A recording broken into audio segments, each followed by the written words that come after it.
Excellent. And now officially, welcome to the first DigiEduHack coaching call.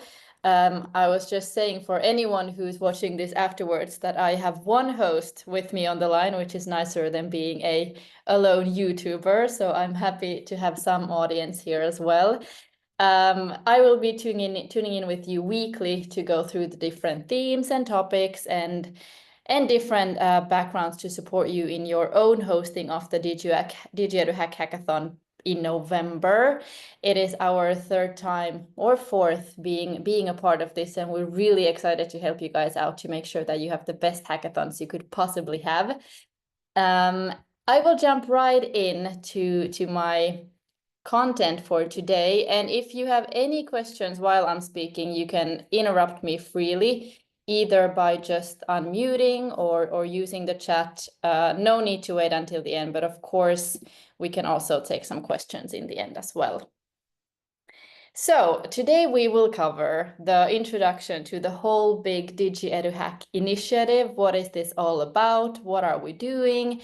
And how you can gather some funding or grants or sponsorship for your own hackathon. Since there is no sponsorship coming from the client side here, you will need to gather it from elsewhere, which is why we want to support you as much as we can, even though we can't give you the funding ourselves. Let's jump in. The first part then being the introduction of the whole DigiEduHack of its own. We will go through the overview of what it's all about, what kind of host materials are we providing you to support you, what is the project plan that we ask you to fill in and why, and then of course when you can find us and where you can find us for support communication throughout this whole period. And then after that, we go into, as said, the funding and funding side.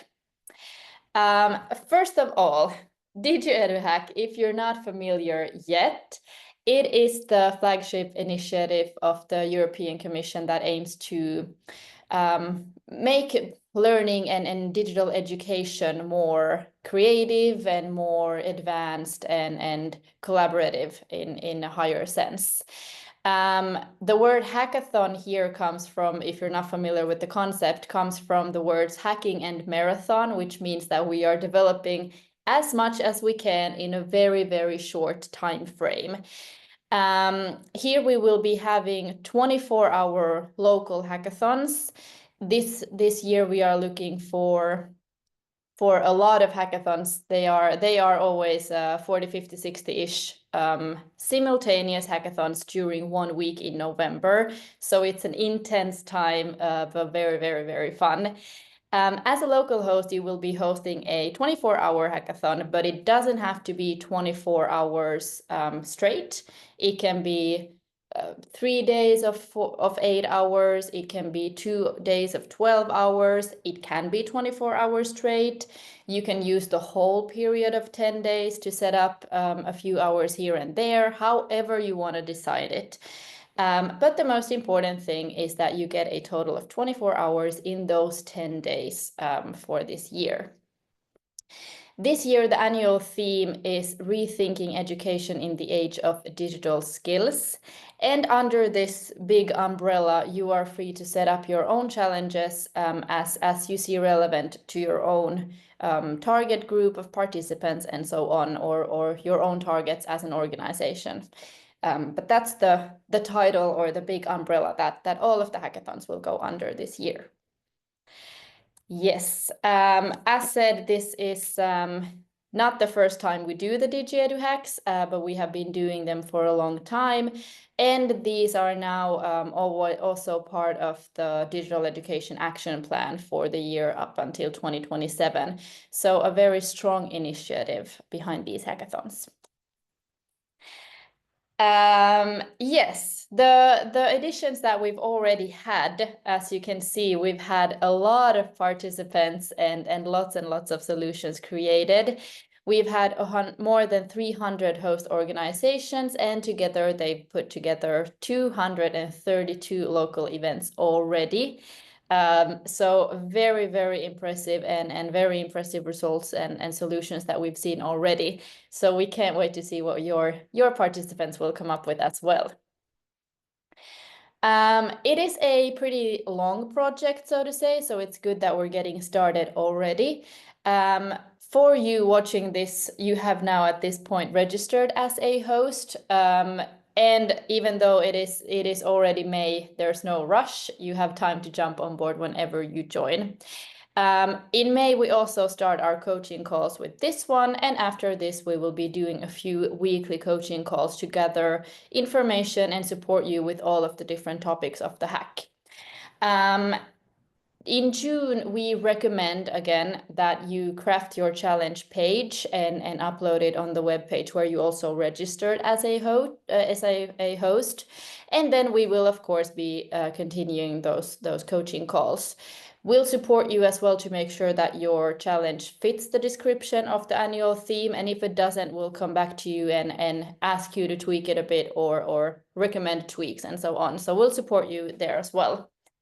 As soon as you've done this, you can start recruiting your participants, mentors, jury members, possibly sponsors, as said, and all of these. We recommend that you start as early as possible, because even though it's a long way up until the event, people are very deadline oriented when it comes to the participants, and they tend to wait until the end to find out about any hackathons or any events themselves. And it's also good to book the mentors and jury members as early as possible, because again, the calendars fill up pretty quickly. This keeps going over the summer, and then in September, we will also host, or we recommend that you host challenge webinars and similar kind of activities to boost the promotion.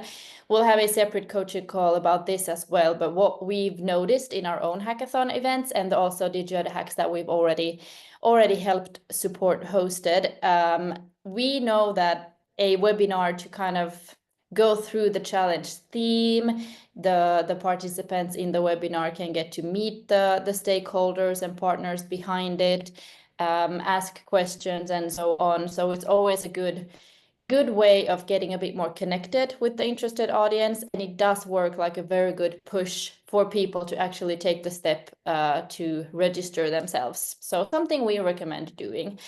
The host registration also closes at this point, and after that, it is only time to get more participants to these events. In October, all of the mentors, jury members, and participants need to be registered and decided, and you can start onboarding your teams, mentors, and juries. In November, as said, you get to choose throughout those 10 days when your own hackathon takes place, but we have the DigiEduHack days over the 10 days, and then we end with a main stage event that all hosts tune into. In December, we have a solutions evaluation step by the steering group on a more EU level, so not only local level, but for the whole initiative. And in January, we also open up for public voting. This means that the local winners of each DigiEduHack event can be voted on or will be evaluated on, and finally, everyone can join on the top winners.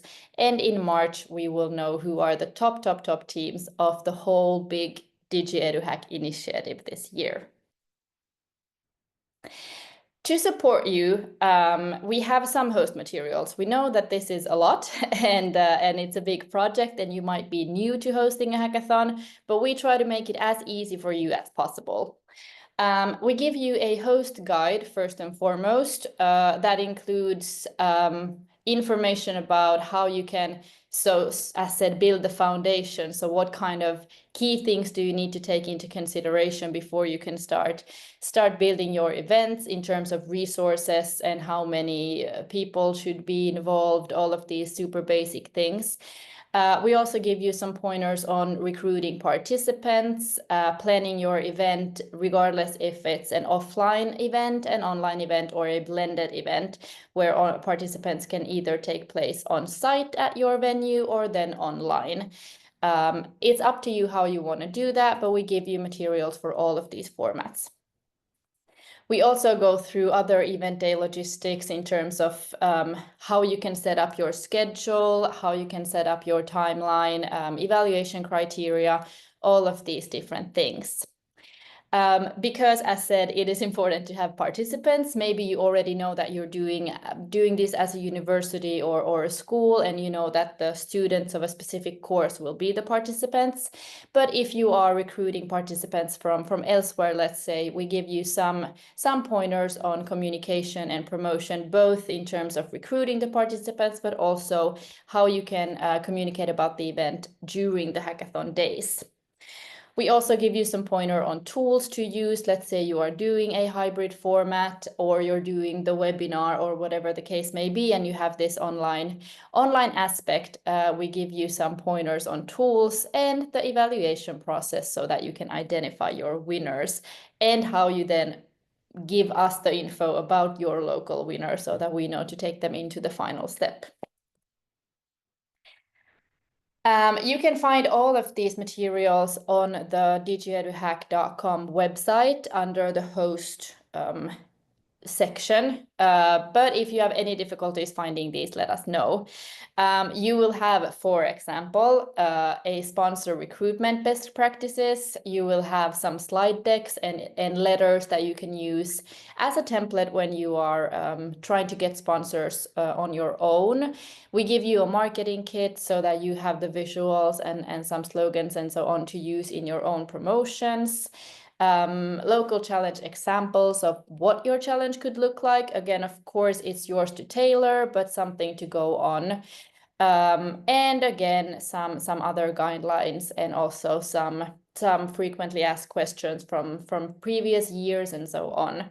In addition, we will have a Discord server up where all of the hackathons will take place. If you are doing an online format, we ask all of you to be connected in Discord so that we as support groups, or as the DigiEduHack team, can support you easily in the same tool. So if you are doing, regardless, basically, if you're doing online or on site, we ask you to stay on Discord as well so that we can chat with you throughout the hackathon days, and we know that you are developing and everything is going fine and so on. So that's one channel where we will be actively watching over you in the hackathon days.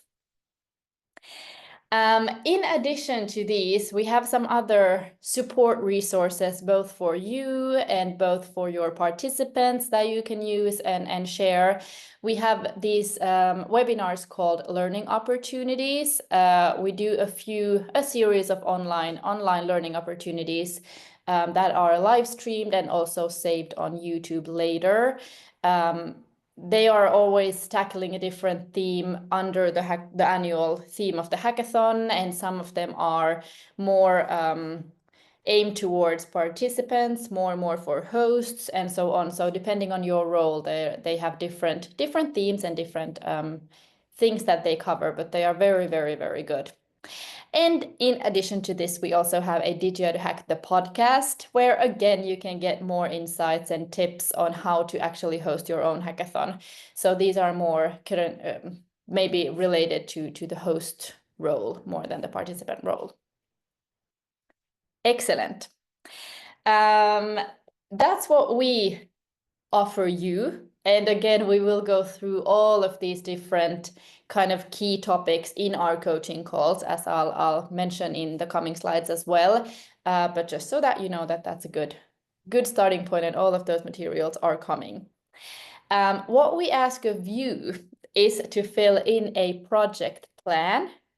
It's just a plan that we have designed the template for you, to help you both prepare. It kind of gives you a good sense of what kind of things you need to have in order for you to do the hackathon itself. So it gives you a good preparation, and it also gives us an insight in what kind of support you might need from our side, so that we can tailor the support to every host. So that's why we ask you to fill these in. Because again, we have a lot of time before the hackathon, but it's always good to get started early enough, and you are less stressed if you get started earlier. So we ask you to submit the plan as early as possible so that you can determine what things you need to do, and we can determine how we can help you and if you need any extra support from our end. The deadline, though, of filling in this is the 4th of October. So by the 4th of October, we ask for every host to send in a project plan. And of course, post-submission, we can start helping you and sending you that customized support, which is again a reason for you to do it as early as possible so that we can stay as connected as possible as well. Basically, the project plan, it's not super detailed. We ask you some basic information, contact person, demographics, how big of an event are you planning to host, and so on. We also ask you for a work plan, again, high level tasks. What things are you going to do? What does your preparation consist of? We ask it on a weekly level, but not super detailed, so nothing to be scared of. Also here we ask you for your participant recruitment plan, again, be it your own students or someone completely different as your target group, but we ask you for a plan so you know what you are going to do to reach those participants. And then some other key information, again, how big of an event are you planning to keep? What's the timeline? How are you going to set up the agenda? Is it 24 hours straight? Is it several days? And so and so and so. Do you already know your mentors, jury members? All of these things. And then in the end, your self-assessment. Where do you think that we could help you the most? What kind of support are you hoping for from the DigiEduHack team? And then we'll cover the same things when we go through the project plan and see if we agree and we see where we can support you the most. Outside of the coaching calls and so on, you can of course get in touch with us other ways as well. As I mentioned, we have continuous support on our Discord server, not only during the hackathon days, but also all the way from today until the end of the hackathons. So do join the Discord server so that you can chat with us easily. If you'd rather go the email route, you can always reach out to us at contact@digieduhack.com. And we are checking it daily, so should be roughly 1 business day and we get back to you there as well. We can either chat and email and give you support that way, or if you have any specific concerns that you want to discuss face-to-face, we can always schedule a call as needed. So we are everywhere. We try to be. The coaching calls is another way for you to get in touch with us. We are here weekly up until the 5th of July. So for the coming 6 weeks or so, maybe even a bit more. And as you can see, we have different themes of every coaching call, just so that we cover everything that you need to know for your own hack. Next week, we will be chatting about setting up your own challenge. What kind of things should you consider? And once you have your challenge in place, how do you actually publish it on the website? After this, we go into the recruitment of your participants, mentors, and jury members. We also chat a bit about the challenge webinars that I mentioned earlier here. So all of the recruitment efforts, marketing kit, all of this. The coming week, we will go through oh, now I'm lying actually, because first we take the the formats.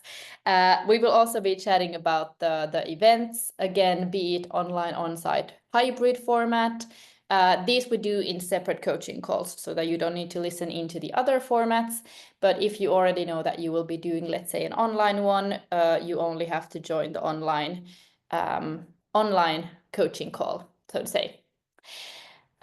We also chat about matchmaking. It means that if you have a lot of individuals that are registered to the hackathon, but they are not in teams, You can support them already before the hackathon to form teams in advance, or then on the first day of the hackathon. You have different options here to matchmake individuals into teams.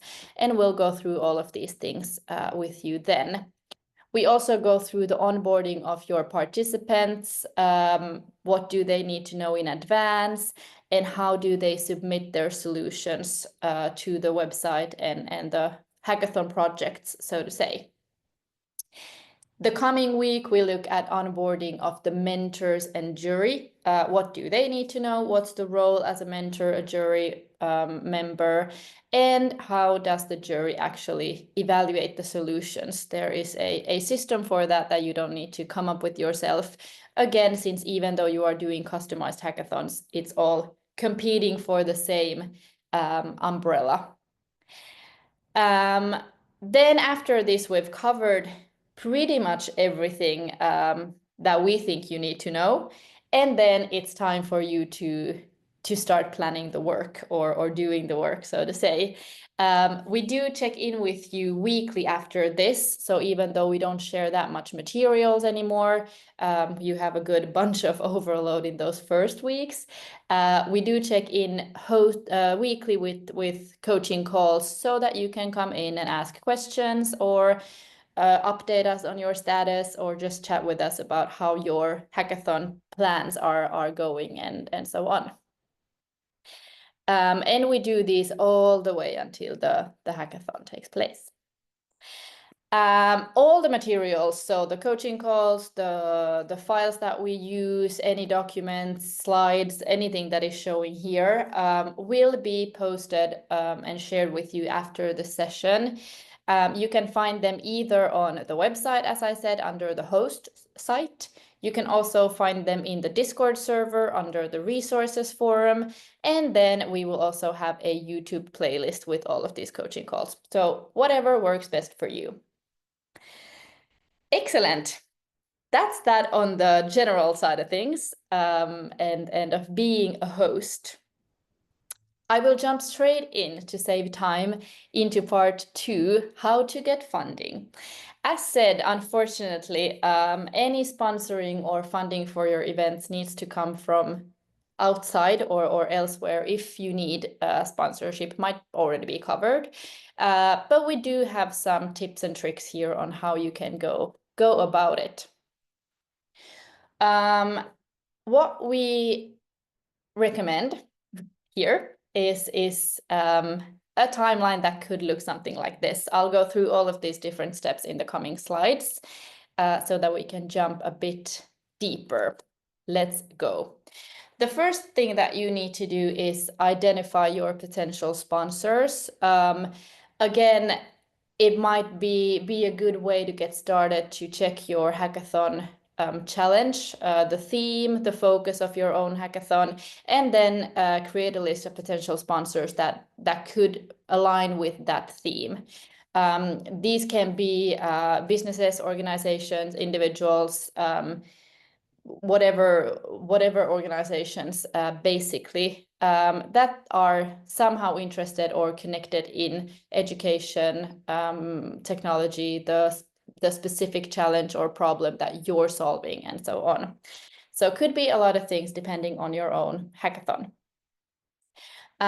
If you have a personal or professional network that you can use to identify potential sponsors, it's definitely easier than going blindly looking for sponsorships and creating several long lists of potential sponsors. So if you already have some previous contacts that could either be a fit themselves, or you know that they could use word of mouth and recommend you forward, that's a very good way to get started, we think, and it might make things a bit easier for you.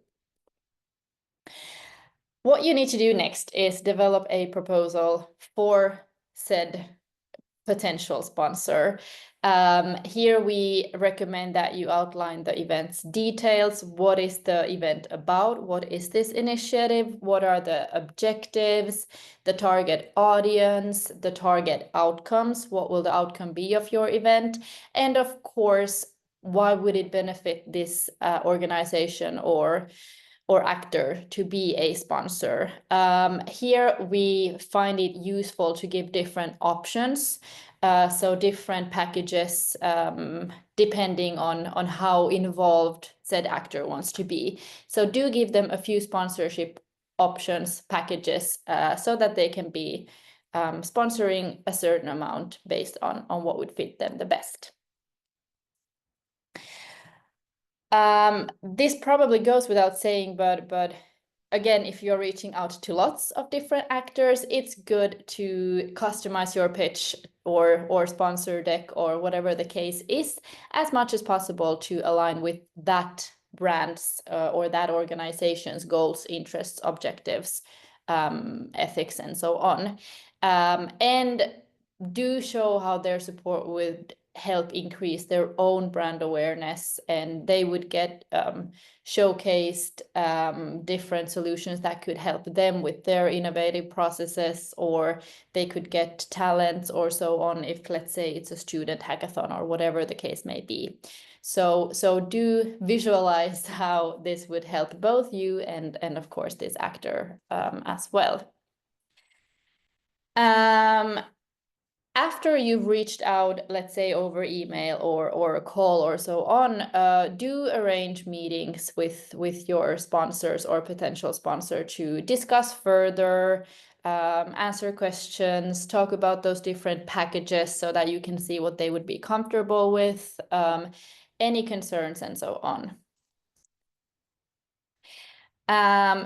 If you have previously organized successful hackathons or similar events, it's always good to share this with testimonials, case studies, statistics, quotes, whatever the case may be, so that you can show the value of your own events to these sponsors as well.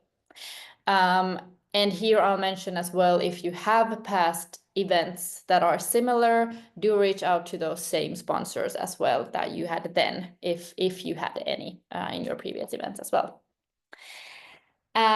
One thing, in addition to, of course, the whole benefit of being involved in your hackathon and in the whole DigiEduHack initiative and getting that visibility to new talents and so on, you can also give your sponsors a promotional benefit.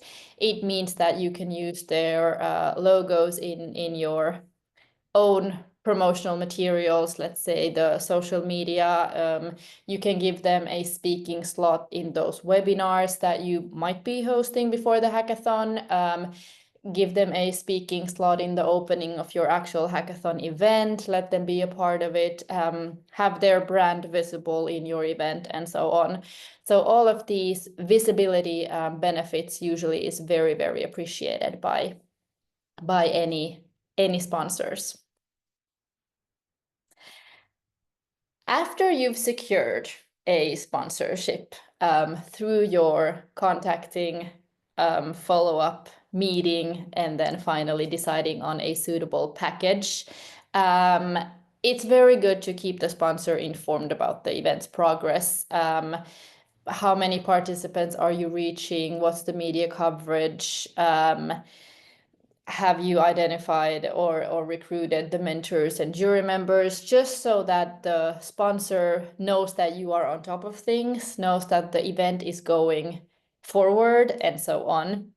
Another thing, now that I mentioned the mentors and jury members, is to give your sponsors a spot as a mentor, or they can give a few mentors, they can get a jury spot. All of these things always is very much appreciated, we've noticed. But yeah, do keep them informed.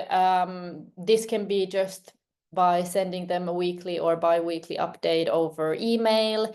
Maybe you have a project call, a weekly call or bi-weekly call with the hackathon team on your end, and you invite the sponsors there, whatever the case may be, so that they can be calm about the event. They know that it's going forward and so on. During the event and also after, again, this probably goes without saying, but sometimes when you're really up in your own hackathon and focusing on the catering and the venue and the participants and making sure that everyone has a team and so on. It's a very hectic time, and you might forget to keep your sponsors happy by thanking them throughout the event.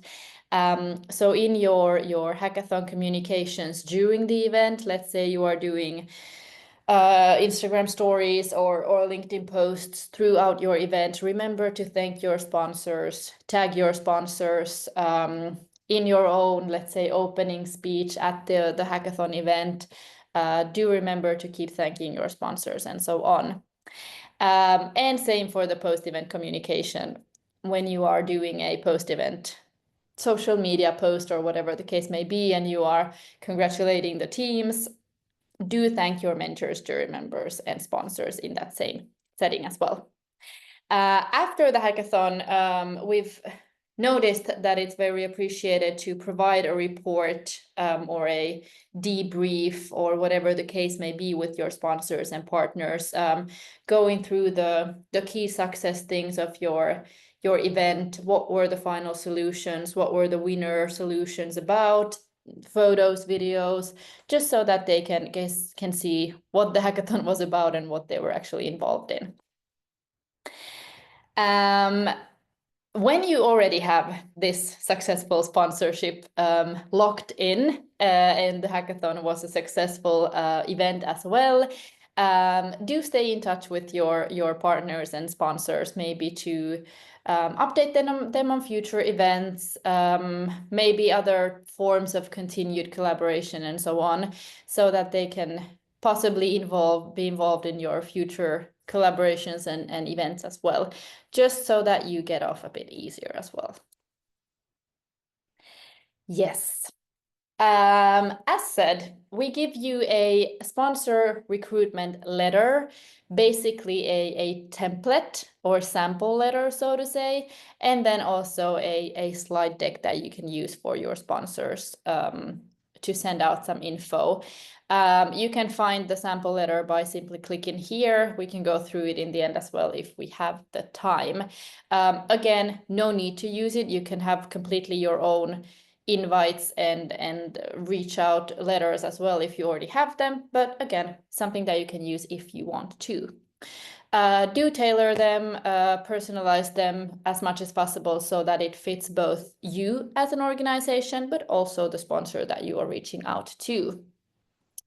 And then follow up every now and then to move forward with the process. People might not notice, or they might be slow to respond, as we know in these busy times. So it's never bad to follow up. Yes, you also get a sponsor recruitment deck, as said. It basically goes through the base and the background of what DigiEduHack is, kind of like we now did in the beginning of these slides. What is this whole thing about? Why is it important? It has been going on for several years, so that you don't need to come up with that DigiEduHack initiative info material part. It also uses the same visual identity as these slides, which we appreciate that you use in your outreach and in your social media and so on. So you can use the slide deck as a template so that you are aligned with the visual identity as well. What you need to do is update the personal fields. It means contact info. Maybe you already know the dates. If not, then just the 10 days that all of the hackathons will be taking place in. Where is this located? All of these different things that you might already be aware of. Send it to your prospects as an email attachment. And again, add whatever you want that is personalized for your own sponsor potentials. What can the sponsors give you? Of course, there can be sponsorships in many forms. A clearest form, or a normal form, let's say, something that often happens, is financial support from your sponsors. It means that the sponsor gives you X amount of money for some value to them. this can be used in several different ways, again, since you will be funding several different parts of the hackathon event. What we recommend, or something that definitely is advised, is to use some of that funding to the prize pool. It means that, let's say, from your 15 hackathon teams, you will be awarding top 3 teams, or whatever the case is. And it's always a very good incentive for participants to join if there is some sort of monetary compensation as a prize. Something that we advise. It can also be used for, let's say, catering, or maybe you want to give free accommodation to your participants, or travel grants if people need to travel on site, something else that can support you as a host or support your participants and work as a motivating factor for them to take part of the hackathon. If it's not financial support, it can be different opportunities in terms of mentoring packages. It can be visibility, as said, social media and during the event and so on. It can be trips for the winning teams, or they can get to travel to the sponsors' venues or factories and present the idea to their steering groups. Whatever the case is, the sky really is the limit here. So we have seen so many different prices, both monetary and non-monetary here. And if you need any advice here, we can brainstorm together with you. But there are several different ways of non-material opportunities and so on as well. Also, thirdly, we don't want to overlook time. It means that, let's say, the sponsor can't give you any financial support or any internships or so on, but they have human resources to give you, which means that they could be mentoring in the event or supporting you with human resources at the venue itself. Also something that you will need, because you will need a physical team on site as well. Excellent. After you've done all of these different steps, you've secured your partner, you've secured what kind of sponsorship we are talking about, then you need to make things official. Double check with your legal department that all of the prize payments and donations, if you do these, are going as they should. Make sure it's clear to everyone who pays the prize money to the participants, so on, how does the money move, and then sign a contract to include everything that needs to be included for both parties to be secure in this deal. As I already said, it's good to keep your partners updated. Again, they might be super busy and not have time to come to a meeting weekly, but it's definitely a good thing to do to make sure that they feel involved. So offer some sort of regular meetings to keep them up to date. If they can't join, send them those updates over email or whatever the case may be, so that they know what is happening. What we also recommend is to get your partners as involved as possible in the promotion as well. Share a newsletter or a invitation letter or whatever the case may be with your partners, so that they can send them onward to their own networks, contacts, subscriptions, all of these things. So definitely do keep them involved, if possible, in sharing the content. Maybe they are as active as they can be, and they do their own social media posts. If not, you can create posts and tag them, and then they can share them and so on. So try to get them as involved as possible in addition to that sponsorship, so that you get visibility for your event. Another Another way of getting sponsors, other than getting a physical partner that is then partnering in the whole event and being kind of involved, is to apply for grants for your hackathon, so that you get some funding from that side. Here it is important to narrow down your options based on your needs. Do identify how much outside funding you need, what are you looking for, and this will help you narrow down the selection of which grants you can and should apply for. You should also go through your sector and stakeholders. Again, is this hackathon aimed for higher education students? Will it be startups? Will it be younger students? Whatever the case may be. Is it local? Is it international? All of these details of your sector. Once you have your challenge identified, you can also look at the idea for the project. Is it to support youth? Is it to take in new technologies in education, other social aspects, sustainability, whatever the case may be? Again, because those kind of themes and topics then go for different grants possibly. And then, even though you've covered how much funding you need, as I said, you need to cover a lot of things. So it might be used to fund the venue if you need to rent it, catering, travel grants, accommodation, whatever the case may be. So do identify what you are searching grants for.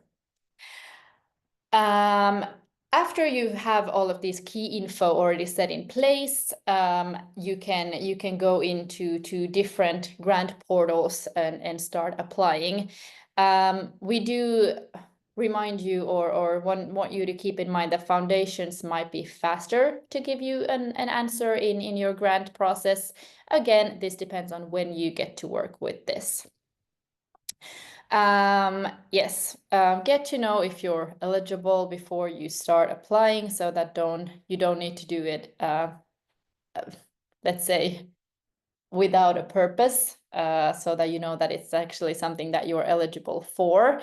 And do save a bit more time than you actually think that you would need, especially if you're doing a hackathon for the first time. There might be things that you are not you're not considering before you actually get to work, and you have these different annexes and so on. One option here actually is to create a larger project. Let's say you are doing a bigger initiative or innovation program with a partner, and then you have your hackathon or hackathons as part of that. Hackathons are great opportunities for stakeholder engagement and so on and so on, but it might be better or easier to get a grant for a bigger project than only a hackathon itself sometimes. And no matter what happens, do save these materials so that you can use them next year and so on as well.